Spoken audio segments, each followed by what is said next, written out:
Olá, sou a Cidinha, colaboradora no Centro Espírita Redenção.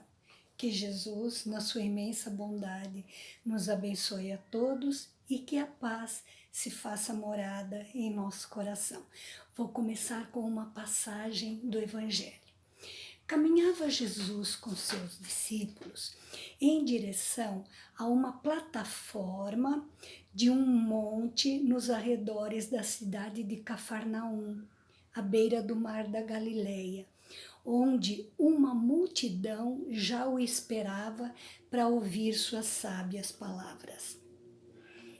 Nesse dia, entre outras coisas, entre outros assuntos, ele falou sobre as 8 bem-aventuranças e recitou a sua mais completa, mais profunda e mais famosa oração, que foi o Pai Nosso. Esse acontecimento ficou conhecido como Sermão do Monte ou Sermão da Montanha. Vamos por parte. Que são bem-aventuranças? Aventurados, felizes, afortunados, benditos, abençoados.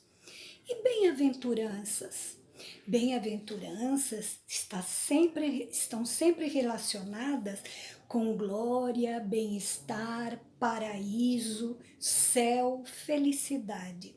Já ouviram falar? Bem-aventurados os misericordiosos, bem-aventurados os aflitos, bem-aventurados os pobres de espíritos. Todas essas bem-aventuranças são temas de preleções. Que são bem-aventuranças e para que servem na nossa vida? Bem-aventuranças são ensinamentos de Jesus que, se seguidos por nós, darão uma vida plena, um crescimento pessoal e espiritual, que nos levarão à felicidade mais tarde, quando nós sairmos do plano terrestre. É um caminho árduo, gradativo, que depende somente de nós. É um longo caminho a ser percorrido e para isso é preciso muita paciência, persistência, força de vontade e vigilância para não recairmos, para não cedermos às tentações que o mundo nos oferece. Eu disse, um caminho gradativo, passinho de formiguinha. Um dia eu estava sentada aguardando uma palestra e me deparei com um texto escrito num jornalzinho, esses jornaizinhos que são distribuídos gratuitamente no centro. Diz o seguinte: um frequentador de uma casa espírita escreveu um recente anúncio num jornal. Eu frequento a casa espírita há 30 anos, já ouvi mais de 3.000 palestras. Confesso que, dentre essas, eu esqueci a maioria, só me lembro de uma ou outra. Eu acho que eu perdi muito tempo indo nesta casa espírita e os palestrantes também desperdiçaram muito o tempo deles. Esta matéria, publicada num jornalzinho da cidade, gerou uma discussão acalorada. Alguns dias depois, porém, no mesmo jornal apareceu o seguinte texto: estou casado há mais de 30 anos. Eu confesso que minha esposa, durante esse tempo todo, já preparou umas 9.000 refeições. A maioria delas eu não me lembro, uma ou outra só que eu me recordo, mas de uma coisa eu tenho certeza: foram estas refeições que eu recebia todos os dias, que me deram força necessária para eu fazer as minhas atividades. Sem essas refeições, eu e meus filhos já estaríamos desnutridos, fracos, desanimados, talvez mortos.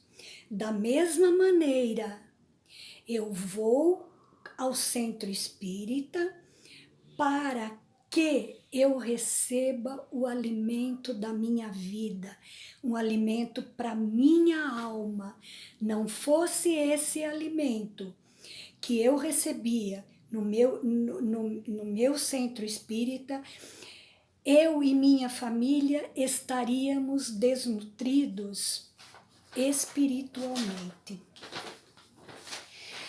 Isto quer dizer, além do alimento para o nosso corpo físico, nós não devemos nos esquecer do nosso alimento que recebemos pouco a pouco e que vão servir para o nosso crescimento pessoal e espiritual, através dos bons pensamentos, das nossas boas atitudes e das nossas orações, que nos farão a crescer pouco a pouco e nos transformarão cada vez mais em pessoas melhores.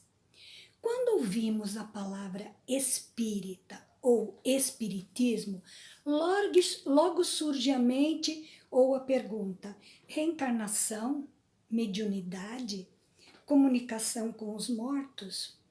Melhor seria se nós pensássemos na preocupação maior que Jesus nos deixou, salpicada em todas as páginas do Evangelho, que é nossa transformação moral, a transformação moral do homem. Para isso ele deu a vida, para passar ao homem esses ensinamentos. E também Jesus no Evangelho nos faz entender que mesmo em nossa vida nós estejamos preocupados com o nosso crescimento material, profissional, econômico, intelectual, pode o homem, juntamente com esse crescimento material, buscar também o crescimento espiritual e pessoal, seguindo os ensinamentos de Jesus. Após essa introdução, eu vou falar sobre o tema da minha preleção, que foi tirada em trechos do capítulo 8º. Bem-aventurados os puros de coração, que verão a Deus. Mais precisamente, o tema é os que têm puro o coração. Disse Jesus, complementando: todo aquele que não... E eu vou ler para enfatizar o que Jesus disse. Todo aquele que não receber o reino de Deus como uma criança não entrará no reino dos céus. O que Jesus quis dizer? Que a criança que ainda não foi manifestada nela nenhuma tendência perversa, ela é a imagem da inocência, da candura. Então, a criança é o símbolo de pureza, de humildade, de sinceridade, do perdão. Ela não guarda rancor. E também da divisão dos brinquedos. Ela reparte, divide os seus brinquedos. Mas não somos mais crianças. Há um mundo de tentações, de injustiças, de competitividade ao nosso redor.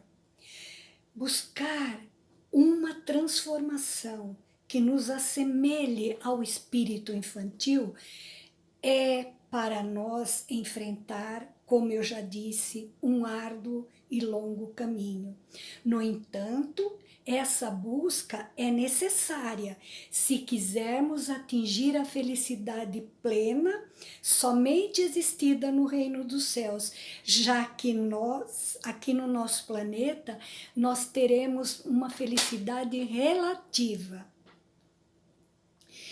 Para isso, para atingirmos essa perfeição pouco a pouco, nós precisamos, entre outras coisas, interrogar sempre a nossa consciência, atitudes, hábitos, comportamentos que praticamos durante o dia.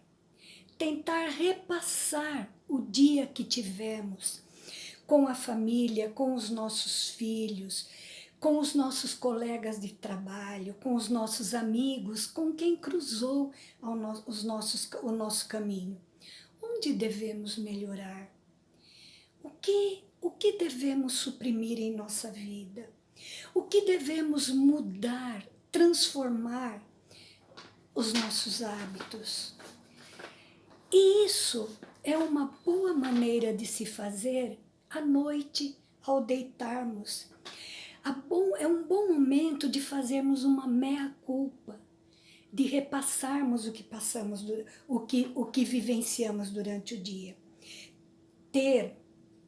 Para isso nós precisamos também ter plena consciência de nossa imperfeição e que nós vamos errar, vamos recair e vamos cometer muitos desafetos. É por isso que nós aprendemos, diante da nossa imperfeição, que nós deveremos perdoar, aprender a perdoar e aprender a pedir perdão. Será mais fácil isso tudo quando percebemos que o outro é nosso irmão e que devemos tratá-lo com respeito, com empatia, com amor, procurando sempre ouvi-lo e ajudá-lo no que estiver ao nosso alcance e de coração aberto. Precisamos sempre saber que somos exemplos para os filhos e para as pessoas que convivem conosco. É por isso que nós precisamos sempre policiar os nossos julgamentos, as nossas palavras ofensivas, chulas, xingamentos fúteis, evitando brigas, esbravejamentos, querer aquela vingança rapidamente. Por quê? Porque isso tudo não nos leva a nada, não nos leva a conclusão alguma. Demonstra apenas uma alma leviana, imatura, sem elevação e sem grandeza. Outro dia, eu estava assistindo um vídeo de Augusto Cury, psicólogo, psiquiatra, palestrante e escritor. Ele nos deu uma boa dica. Não revide na hora ou no momento de uma ofensa ou discussão ou qualquer outra coisa que você precise, que você está raivoso com o acontecimento e precisa dar uma resposta à altura. Por que esse não revidamento na hora? Porque nós poderemos, no momento da raiva, dar uma resposta ou falar uma palavra neste momento de raiva que poderemos falar o que não queremos e que nos venhamos depois a arrepender do que fizemos. Isso porque, diz Augusto Cury, ele chama de janelas killer. Abre no nosso cérebro as janelas killer, onde falamos o que falamos coisas sem pensar, o que não queríamos dizer na hora, mas saiu, mas falamos. Quantas vezes nós nos surpreendemos? Puxa, por que eu fui falar aquilo? Por que eu deixei escapar o que não devia? Ela me pediu segredo. E às vezes nós, sem querer, falamos sem pensar. O que ele nos aconselha? Não revide na hora, como eu já disse. Deixe passar uns segundos, aquele famoso contar até 10. Ou, depois eu te respondo, depois nós vamos conversar. Após uns minutos que nós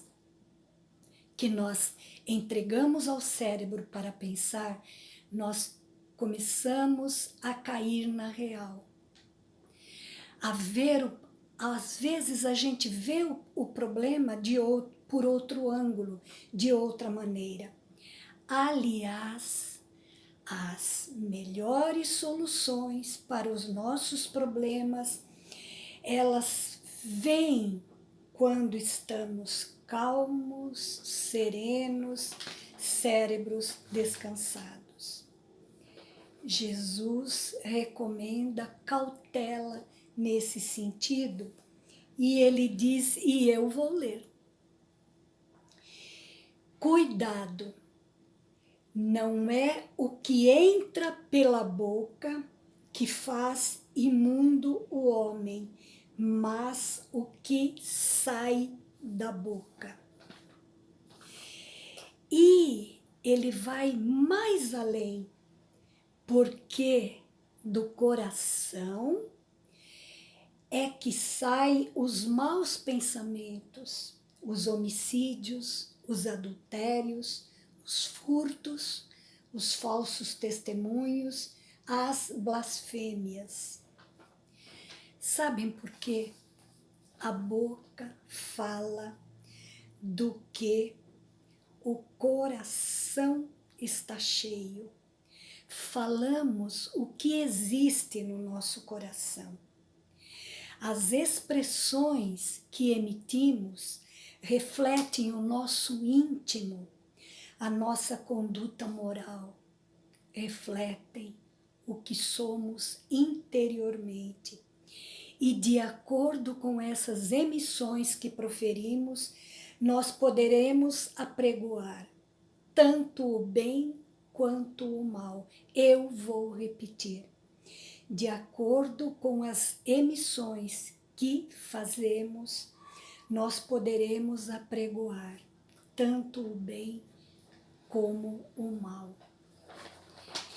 Como eu disse no início, que a paz se faça presente, morada no nosso coração. Que Jesus nos abençoe hoje e sempre. Um beijo.